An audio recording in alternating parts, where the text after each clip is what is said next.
Okay, I want to welcome all of you to today's NASCA webinar exploring how state conservation agencies are working with conservation district state associations to engage state legislators and influence policy. This webinar is being recorded and will be available on NASCA's YouTube page. This is the second of two webinars covering state policy efforts. We're grateful to partner with the Association of Conservation Executive Directors on this series. We have two states presenting today, but we're also excited to hear from the rest of you about your legislative outreach in your state.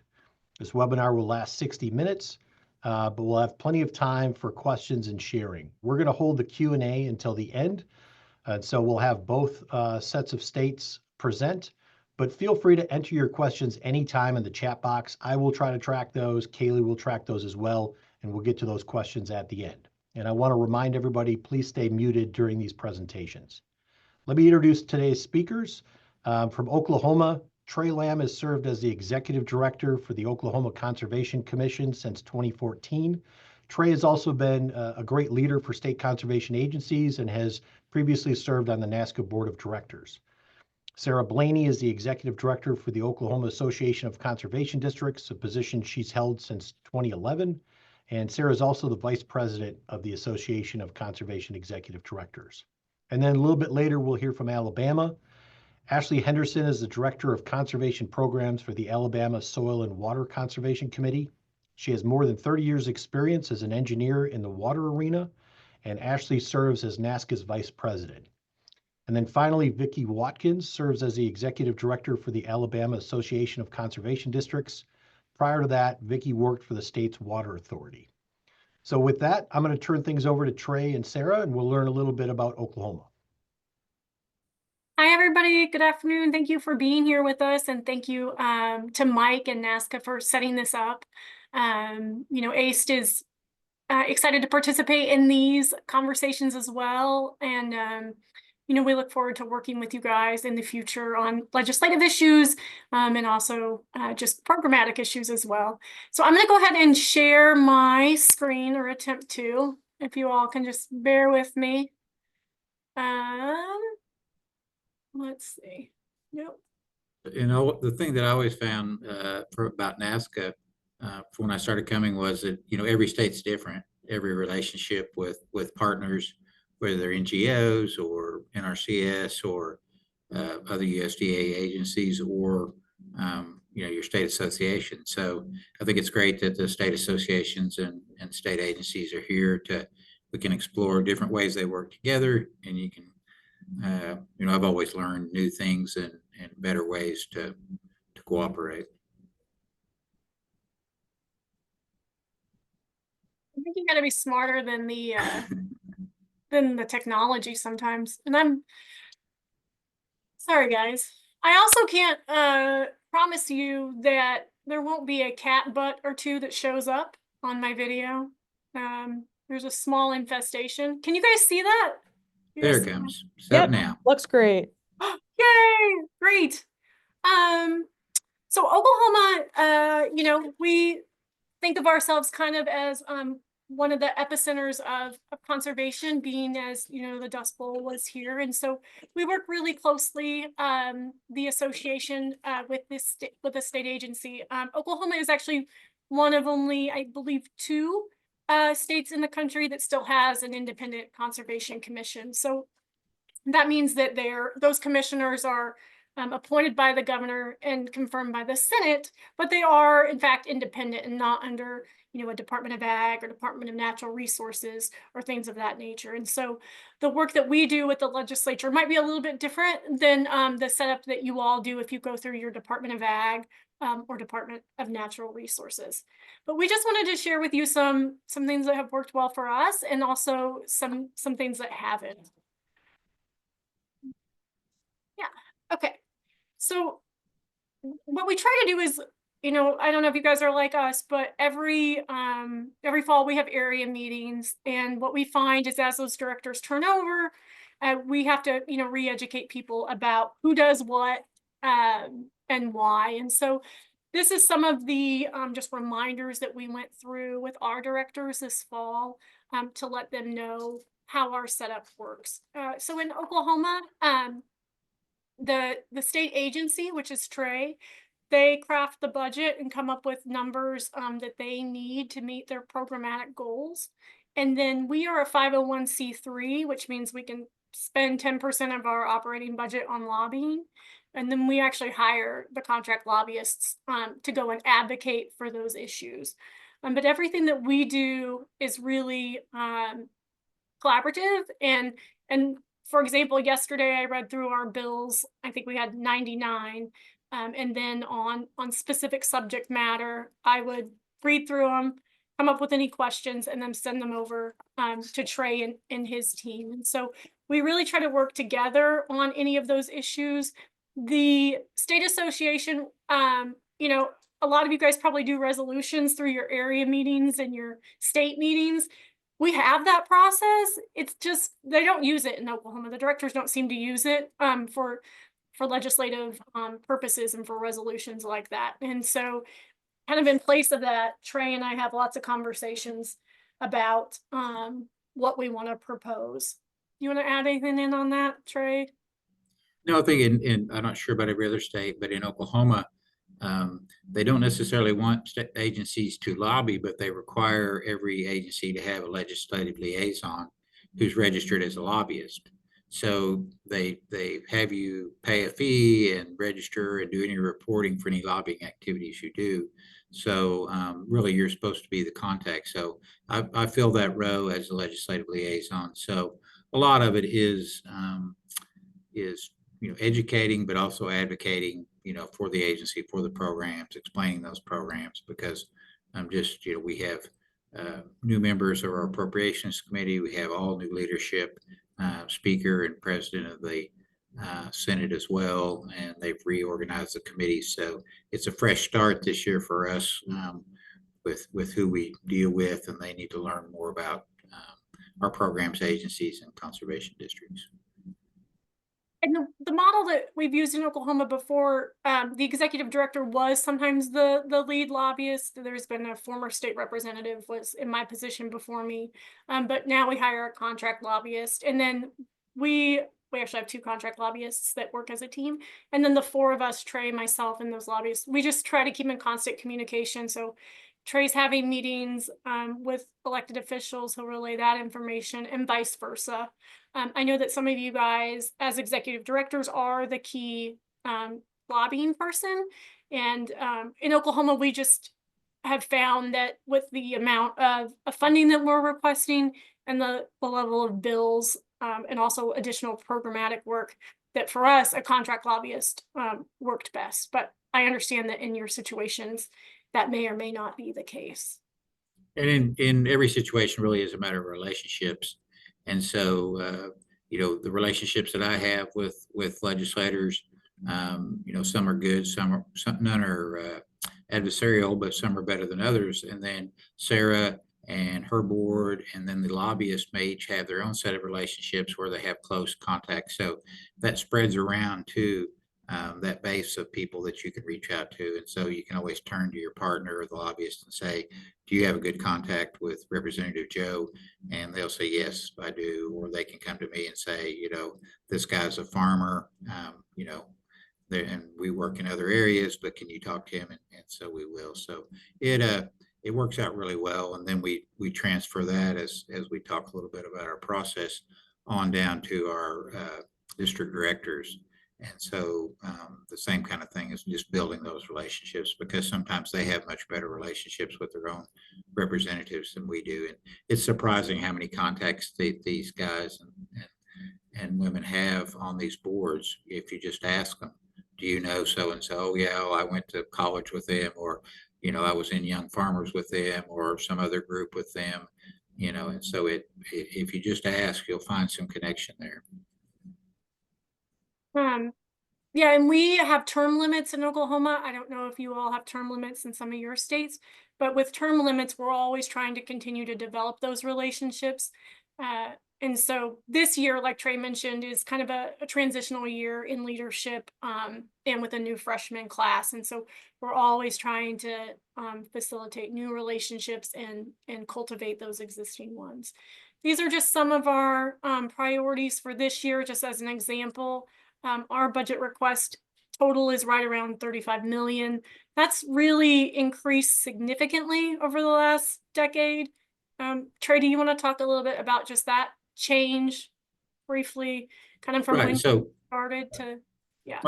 my view is when I started, we were in a bad economic cycle with poor state revenues.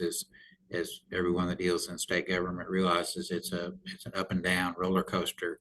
And at that time, all agencies were being cut, budgets were being cut, everything was flat. And we also had a political movement of really a Tea Party influence.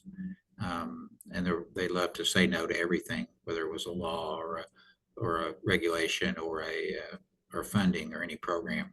But we did have relationships, and building those relationships, we had folks that had the conservation ethic in the legislature who said, if we ever come back to a time when we have financial resources, then we'll help you out, whether it's on our flood control structures, with employee salaries, with staff, with those kind of things.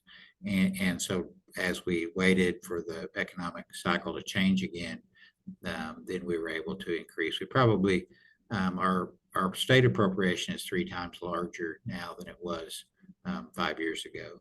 So, and one of the main things that they've done is they've identified specific programs and created programs, and then we deliver those programs. So a lot of the new funding isn't necessarily we're getting more funding for old things. We're getting funding for new resources, whether it's invasive species or unpaid road erosion projects, several different things like that, soil health. So it's if they see a need and you have a solution, then they're more likely to fund you. And I think it's been, from my perspective, it's been a little bit of a domino effect. So the legislature saw that conservation districts could really deliver something well. And then once they saw that, then the next year we were able to build upon that for continued funding. And this year, districts delivered a very large drought relief program. And I think that's just another example of the districts demonstrating to the legislature just the capabilities that they have and those connections with the community. And so it's all kind of built on each other over the years to get us to the position where we are now. As you guys know, I'm sorry, I have a little kitty cat. She wants to say hi. This is all about building relationships. So this is just something that we created for our directors and for our employees for our last area meetings. And we just printed them on little cards and gave them out to them. And then on the back, there were actually just some ways that you could actually invite legislators, whether it's to your district board meetings or to a field day, youth contests, anything you guys are hosting. What we've found is just that, these are really basic grassroots advocacy things to keep in mind. These are just individuals like you or I. They run for office because they want to help. And so if you can identify what the issue is that they're passionate about and kind of try to incorporate how conservation can help them reach their goals, that's always beneficial. And then, right now in Oklahoma, there's been a lot of tension in the legislature, whether it's been between the governor and the legislature or just within the body itself, within kind of factions of the party. And it's all Republican controlled, but even within one party, there's been some tension and some issues. And so coming to them with a positive attitude sometimes can get us really far down the line, because they're used to people coming in and yelling at them and kind of having that approach. And so just basic, manners really goes a long way. But this is just a little handout that we give to our directors and our employees to kind of help guide them and get them thinking about ways to engage. And really one of the keys that I find is accountability. We try to hold folks that go and make visits or have legislators host them at their meetings, or for our legislative banquet during our state meeting, require them to make contact, and then require them to report back on what it was that happened. So, and I've told this story many times, and a lot of you have heard, I used to be a district director, and my favorite thing was we'd go to the Capitol and you'd hand out your fact sheet, and the quickest thing you could do is go in, hand it out to the legislative assistant and run out the door, so that you didn't have to make that elevator speech. You didn't have to do a cold call, because really a lot of people don't like to sell. And that's what you're doing, is selling a program, selling an idea. And so we actually have them where they have to write down that they went to their office, that they met with them or didn't meet with them, that they where the person was in a committee or on the floor, and if they went to the floor, pulled them off the floor, and what their response was, what questions they asked. And the same way with the legislative dinner, they have to invite the person to come to the dinner, then they have to find the person, sit with them, and then they have to stand up and introduce them. Because back when I was on the association board, we would have the leader, the ranking member of the House and Senate, stand up and introduce people, but instead of introducing them, they would just say, everybody stand up. And you didn't know who was there. But if you say, I'm from Pittsburgh County and I have David Shaw with me here today, he's our representative, that means so much to that legislature, because there's, in our case, maybe 400, 500 people in the room, Sarah, and everyone, all the other legislators and all the other people know that he's made that connection. And that really gets them to come back year after year. And then when they go to the Sarah's Conservation Day at the Capitol, they remember having met them, and then that just carries forward throughout the year. Yeah, and politicians, my background's in political science and campaigns, and politicians love a couple of things. One, they love public recognition, they like large crowds, and they love money, right? And so one of the things that I love that we do is our legislative dinner, which Trey's talking about, where the association pays for all those legislators to come. Districts can sponsor them, and then we ask the districts to follow up. We send a mailed copy of an invitation and an email invitation for that dinner, and then we ask individual directors and districts to follow up and personally invite their state representative and state senator, and then to invite that person to sit with them. That does a couple of things. One, just like Trey was mentioning, allows them to give public recognition so they can stand up and introduce their legislator. But it's also, an hour and a half, a 2-hour time period where that representative or that senator is sitting there with members of their community, having conversations, whether it be about conservation or their grandchildren or whatever they're doing. But that's a concentrated time where they're building a relationship and getting to know each other. And so I think that dinner has been a good investment for us. One thing we tried to do, this is my happy ostrich and my not happy ostrich. And the not happy one, we tried to do some freshman dinners. Like I told you, we had term limits. And we were competing with like chambers of commerce and different events. And so that didn't really work well for us to do an off-site event where we invited the freshmen and our association leadership to it. It was okay, but it didn't really work. We found that tours are really hard and difficult to get everybody to, go on a bus or to see a watershed structure. That can be difficult. And then what Trey was talking about, which was trusting but not verifying at Conservation Day at the Capitol, having people come and just expecting them to know what they may or may not know, right? And so having them kind of fill up what I would typically call like a vote sheet or a whip sheet, just lets us know that they have actually talked to that member, but it also lets us know which members we need to provide additional information back to. So they can write notes, and then Trey and I look at those after Conservation Day at the Capitol, and we can follow up with one-on-one meetings or additional data or information that they need. And so those are the things that have worked well for us. And in replacement of the freshman dinners, we've tried to just do more one-on-one lunches with members that we needed to have a good relationship with, whether that be appropriation members or just certain committee members. And that one-on-one connection is what really we found works for us well.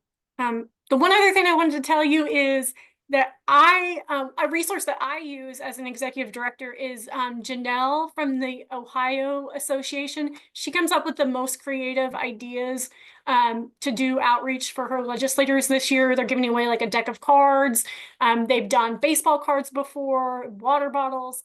So I would reach out to Janelle if you're looking for like really creative ideas about just making that first initial contact. Ohio does a great job of that. And one thing I'll say is, these are people, the legislators are people, but also your directors or your district employees are people that, and they really get a kick out of going into a, state senator's office because for just regular people like me, they're kind of celebrities. You see them in the newspaper, they're elected officials. It's like, sometimes they say, I can't go in and talk to them. I don't know all the issues or whatever. But when they go in and get a chance to get their picture taken with them, they get, the legislators are very personable. They're politicians. They want to get elected again. So they're very friendly and they start to build that relationships. There's really a emotional or a personal lift to the people that are doing the visiting as well, because they come back charged. And we see that whether we're at the state capitol here in Washington, D.C., where we take some district directors or commissioners with us, where they really come back with a positive feeling about the interactions that they've had. So I think you need to let the people that are going in and doing the work experience that and enjoy it too, and encourage them to continue to experience that, because it's kind of like being part of a big deal, part of the politics or part of government that you don't get to see when you're just a regular citizen. All We'd right. be glad to take questions at the end, or Mike, or whenever, Kaylee, whenever you all are ready for us. Sounds good. No, I appreciate that, Trey and Sarah. We'll take questions again at the end. We're going to shift gears and go to Alabama. So I'm going to turn things over to Ashley and Vicky now.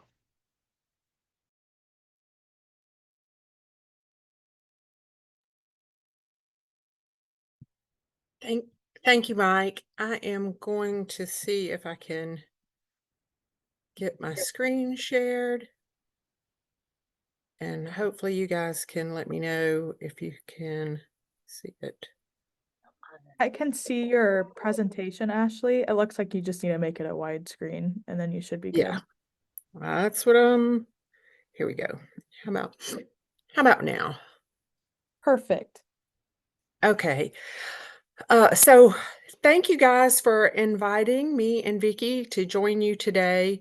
You would think that maybe Mike had given us like 3 topics that we needed to make sure we included both Alabama and Oklahoma, because as I was listening to Oklahoma, I thought, wow, they're not so different from us after all. So you may feel like you're getting the same presentation, but with just a little bit more Southern spin to it, because we had some of the same activities and realizations that you got from the presentation from Oklahoma.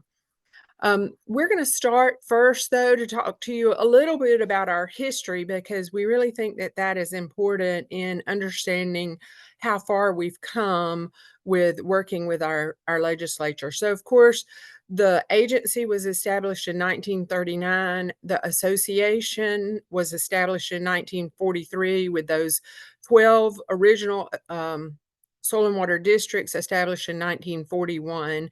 We currently have a district for every county, so we have 67 districts in Alabama. And we pretty much rocked along for a long time, operating more or less as a single organization with a state agency lead also leading the association. There were 2 different boards, one that was appointed by the governor, one that was elected by the areas. So they were governed by 2 different boards, but really didn't have any employees of their own, and worked mostly through a paid lobbyist to address issues that the committee, the state agency, or the districts had. In 2016, a independent executive director was hired for the Alabama Association Conservation Districts.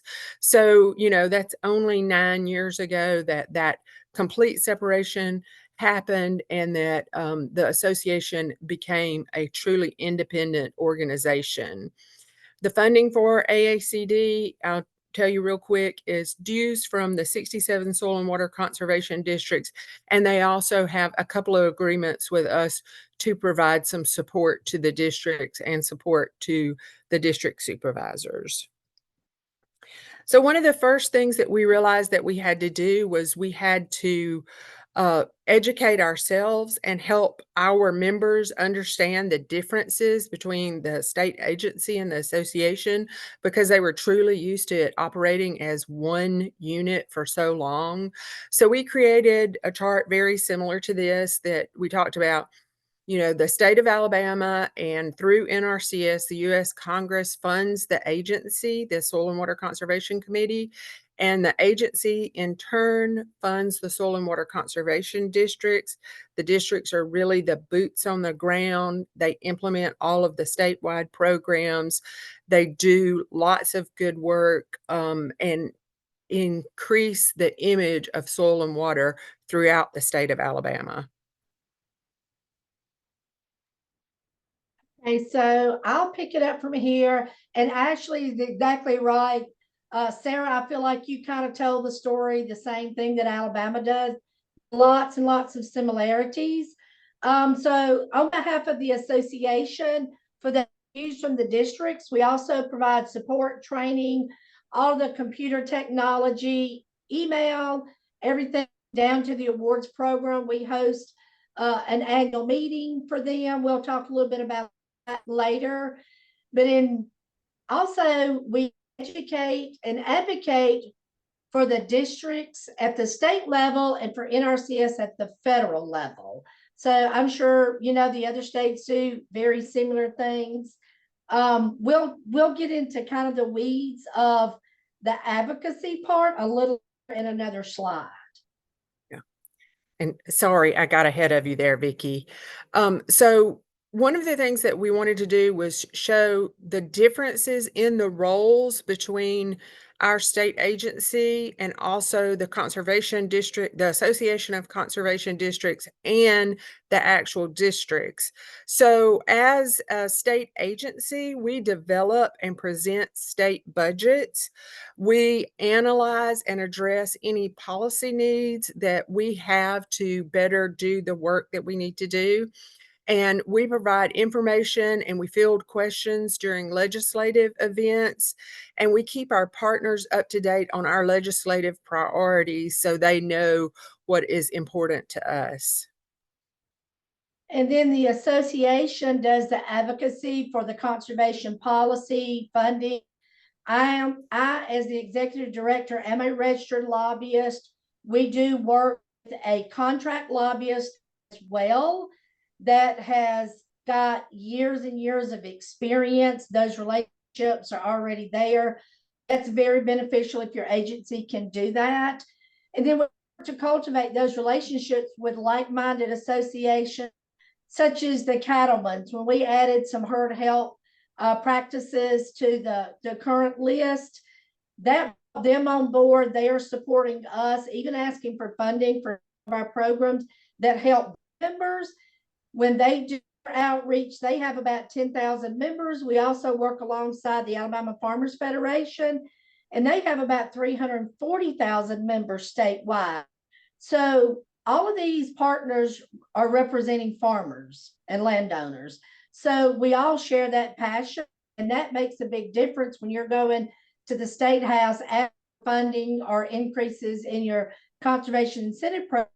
Having those people on board supporting you and all, you know, carrying the same information to them about what the district does is real important.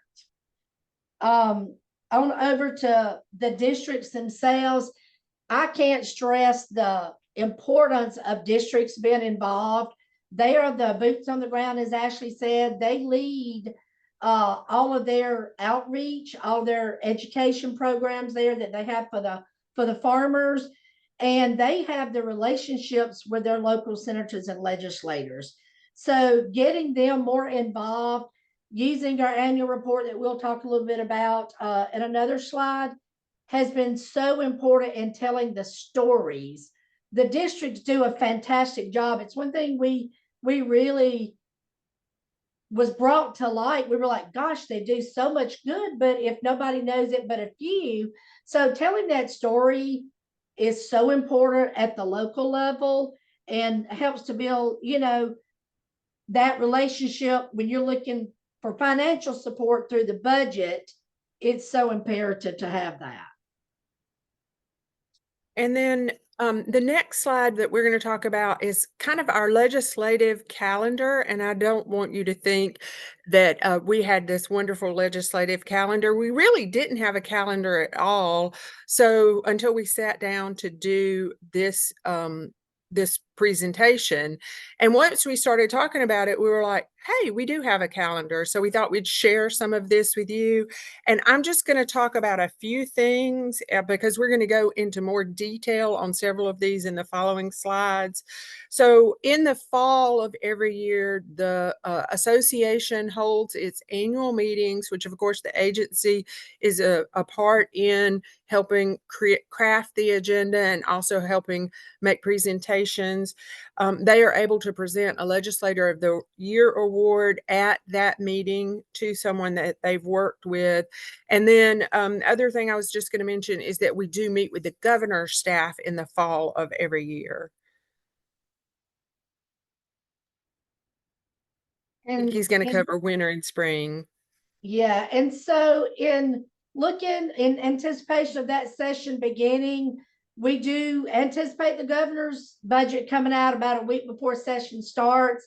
Like Ashley said, in the fall, we've done a lot of background work to meet with all these leaders to showcase what we've done with what we've been given before. So being good stewards, as Sarah said before, when you demonstrate you've been good stewards of what you've been given prior, it's really beneficial and helpful. So we do meet with those. If we get what we've requested in the governor's budget, we just kind of play defense through the session while we're tracking all the other bills. If we didn't get what we were asking in the governor's budget, then that's when we really started intense meetings and trying to meet with our budget chairs, getting our lobbyists on board, him getting meetings set up with some of these key decision makers. And then, like I said, we do host some of our local legislative events. And of course, the DC fly-ins, you know, we're getting ready for that. And then, like I said, we just monitor the activities, kind of like Sarah and them do. We just kind of keep an eye on those bills to see if there's policies coming that not only affects us, but our partners, and then they do the same.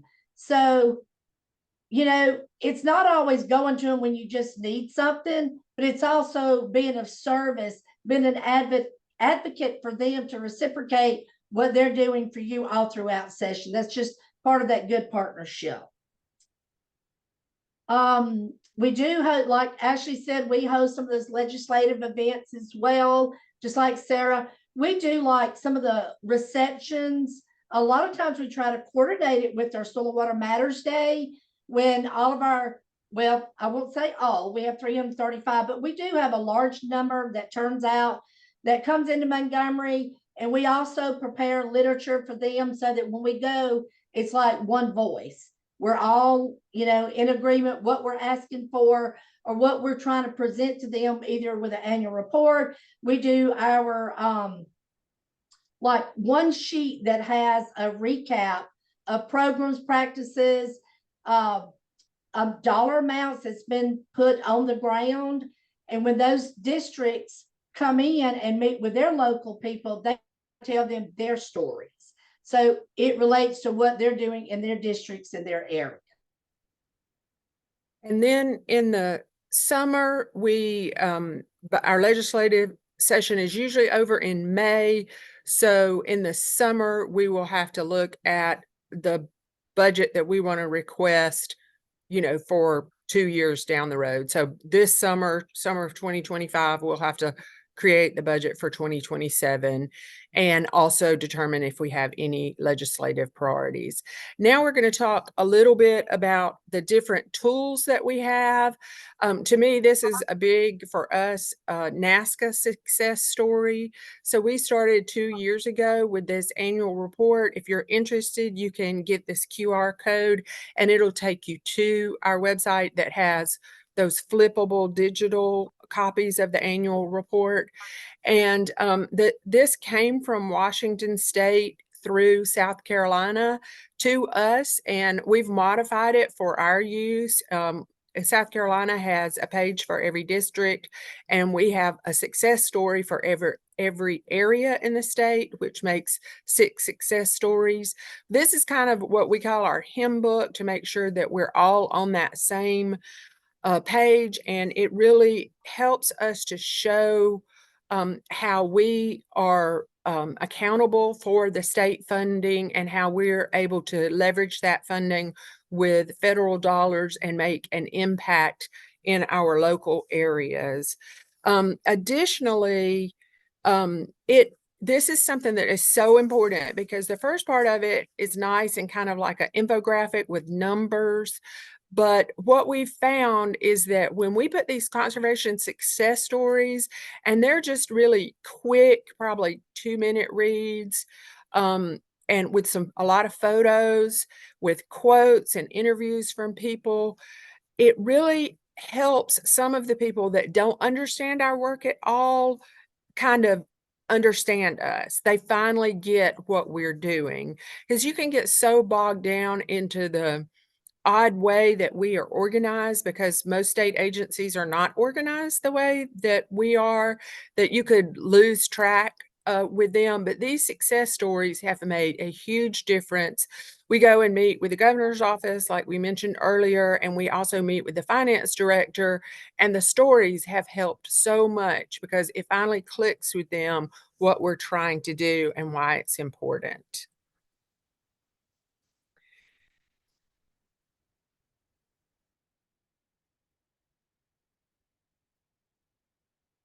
I don't know if we've lost Vicky. She was going to take the legislative briefs. All right. Can you guys hear me? I can. Okay. Sorry. Ashley and I are having to work from home today. And when I say I live out in the country, I'm out in the country. So our internet is kind of spotty, especially in an ice storm.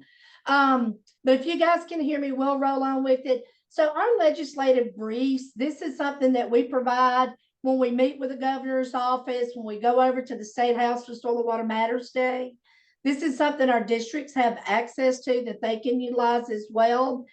But I will say a one-pager is by far a lot more effective. If you give them several pages to read, we've been told by so many, it kind of gets stacked up to the side of the desk for later, and it never happens.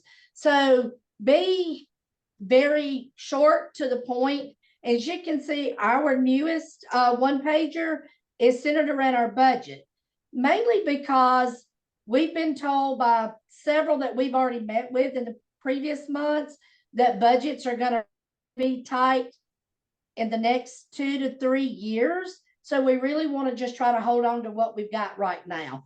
So, like I said, be very concise, make it visually appealing, pictures worth 1,000 words, and share your talking points to ensure consistency. So make sure everybody across the board has these. And I will tell you, I've done this for like 15 years before coming to Soil and Water. Always be very genuine. And like Trey had said, these are people too. Be very courteous of their time, but be very genuine, and they can read people. They know when you're serious. They know when you've got a passion for what you're asking for. So first and foremost, you really got to love conservation, and that kind of transfers to them when you're going over these one-pagers. But always be courteous of their time, but also be honest with them. So Soil and Water Matters Day is a day where we set aside every year. We try to do it early enough that the district coordinators, the supervisors can get this date on their calendar for them to come into Montgomery. But we also work with the State House to coordinate it with the dates that they already have, just so that we can increase, the amount of attendance for these events. It also enables the district supervisors and the staff to engage directly with their legislators. And Sarah, I love the idea that y'all kind of have like a summary that they can jot down questions, but also to follow up if you need to provide information to those. So I'm actually going to steal that idea. I really love that. So one of the areas that we've identified we can really grow more is our districts and improving the messaging that we deliver consistently for more impact. And that's why the annual report, the one pagers have definitely helped with getting the same message out there. All right, so hosting our legislative events. So in 2024, we actually did our reception for the Royal Caucus, just because we were trying to get the word out. What do we do? Like Ashley said, we came up with our Circle of Life or a Ball of Confusion. It's been called both of those. But with that, they can understand, what do we really do? Bringing in this annual report has been pivotal because it shows what we do, but getting the word out there. But it's also a time set aside to build those relationships one-on-one.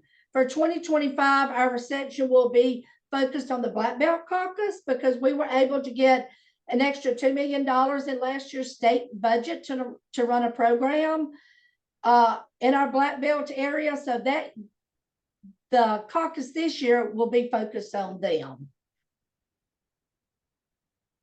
And then this is also similar to what Sarah and Trey were talking about. If you find an interest in your legislative body that coincides with your work, and then you can deliver tangible results, it really helps legislators feel like they can entrust you with state funds, and that you will be accountable, and you will accomplish what they want accomplished. So feral swine is a huge problem, especially in the southern part of the state. We were able to secure some federal funding from the last Farm Bill, and we had worked in about 3 different areas of the state, but we were limited to the watersheds that were described in the federal funding, and which meant that there were people that were left out. And our state legislators were really interested in addressing feral swine all across the state. So for the past 3 or 4 years, we've had an earmark for our conservation incentive program to address feral swine. That earmark allows us to cost share on traps with partners, and now we've changed it, or we've added to it, a practice for trapping assistance, where a producer can work with a private trapper and can enter into an agreement with the private trapper for them to operate traps on their property, and then they can get some cost share dollars from us. This was something that one of our legislators really wanted us to consider. And so we worked on it and felt like we were able to get the right sideboards in the practice, so that we felt comfortable using public funds to implement this practice. And we're in the 2nd year of implementing the feral swine trapping assistance practice. And it can be difficult sometime when you have an earmark or funds directed to a single practice in a conservation incentive program, but we've tried to look at it as a need that we're addressing, that has been identified by the legislative body, and then just deliver results on that need that they are trying to address. So because we had success with that, we feel like we also worked with our conservation incentive program about 2 years ago. It was really antiquated. It had a lot of practices in it that were not used. We talked about that it was the first worst equipped application was what we were funding. So nobody got real excited about it because, they were looking for equip dollars, and then instead they got state dollars, and it often wasn't the same amount as what they were hoping for. So we retooled our conservation incentive program, and we still have a lot of practices that equip or NRCS will pay for, but we added practices that we thought were needed, where there were gaps in conservation that NRCS was unable to provide. And one of those is we are providing squeeze chutes and corrals through our conservation incentive program, and feed troughs as well. And of course, our cattle producers in Alabama are really excited about those practices. And we've worked with the Alabama Cattlemen's Association, as Vicki was saying, having your partners on board with your program are so important. And they've helped us get the word out about feral swine, also about our livestock practices. And I was even on my first and only, and hopefully last, podcast. It was one of those things I really didn't enjoy doing, but I was on the Cattle Connect. But getting them involved and getting them to help us with our legislative efforts has been really key. And then finally, this building on success, we've been able to take those dollars that we have been given through earmark, be successful, deliver what our legislative body asked us to deliver. And then we were able to, as Vicki said earlier, receive $2 million, which is a lot for Alabama, for our conservation incentive program to work on prairie restoration through the central portion of our state, which is the Black Belt soil portion of our state. AACD had a great relationship with the Speaker of the House for the Chief of Staff, and he was really instrumental, along with the Speaker of the House, in getting this funding.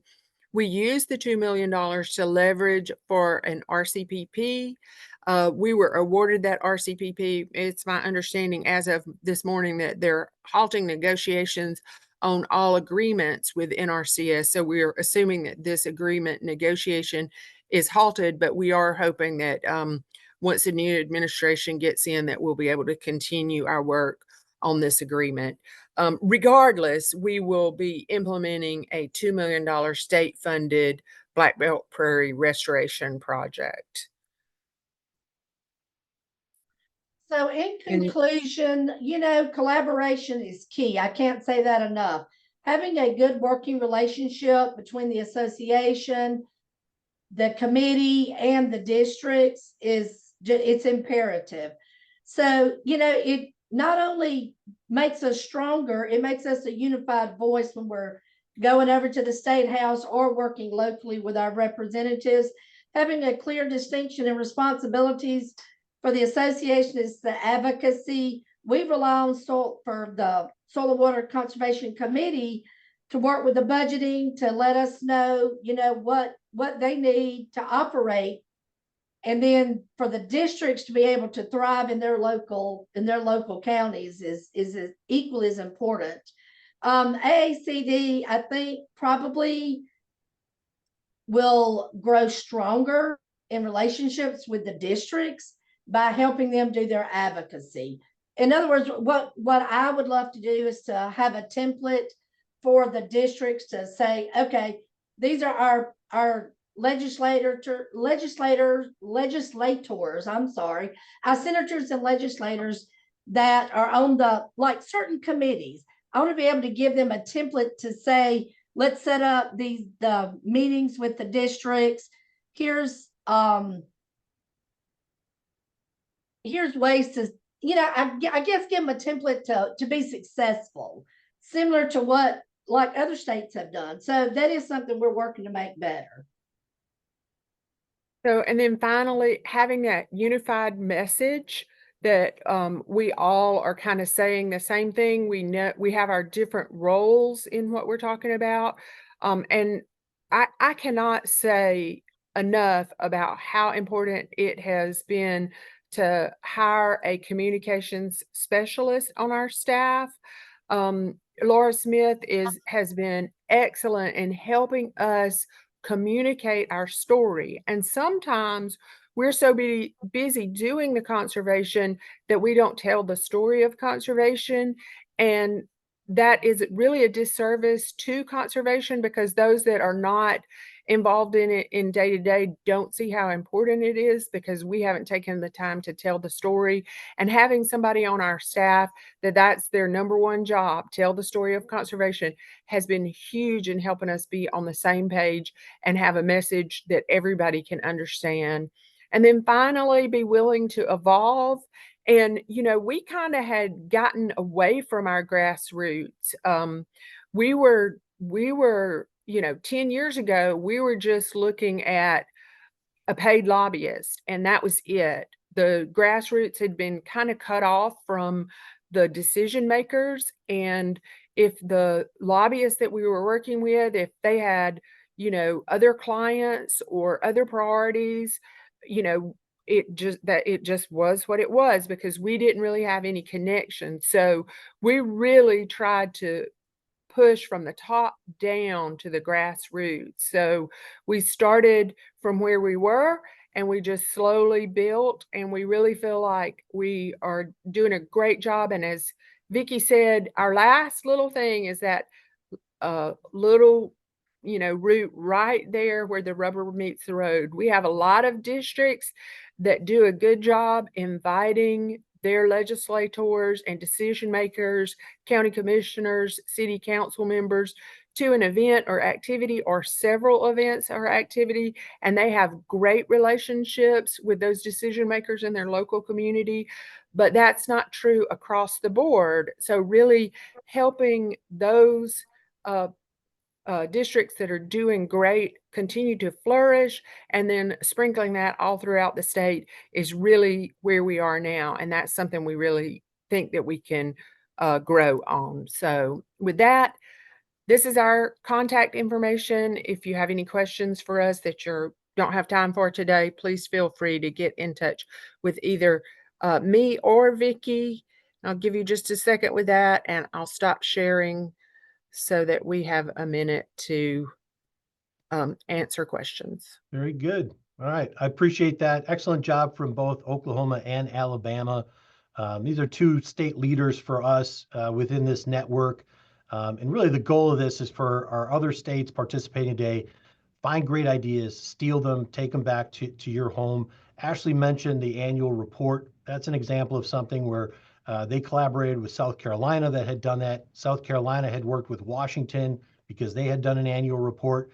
And last week I had sent Alabama's link for their annual report to Ohio because they're beginning to look at something for that too. So same thing with this outreach. Use good ideas and take things back to your state. Any questions? If you have questions, encourage you to drop those into the chat. And happy to pitch these to either Oklahoma or Alabama, or if there's things that you have to share from efforts in your state.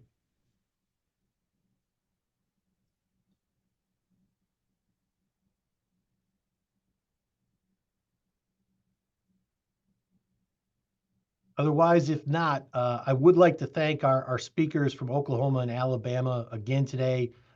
This will be posted on the NASCA YouTube page. I'll also drop a link to this in our newsletter, which will be out in about a week or so. And feel free to reach out to me if you have questions. I can help connect you with any of the resources we talked about today. Last thing I'll mention is our next webinar for NASCA will be April 23rd. And look for announcements for that in our upcoming newsletters and on our website. So I want to thank everybody again for attending, and please let us know if there's anything we can do to help you in your state.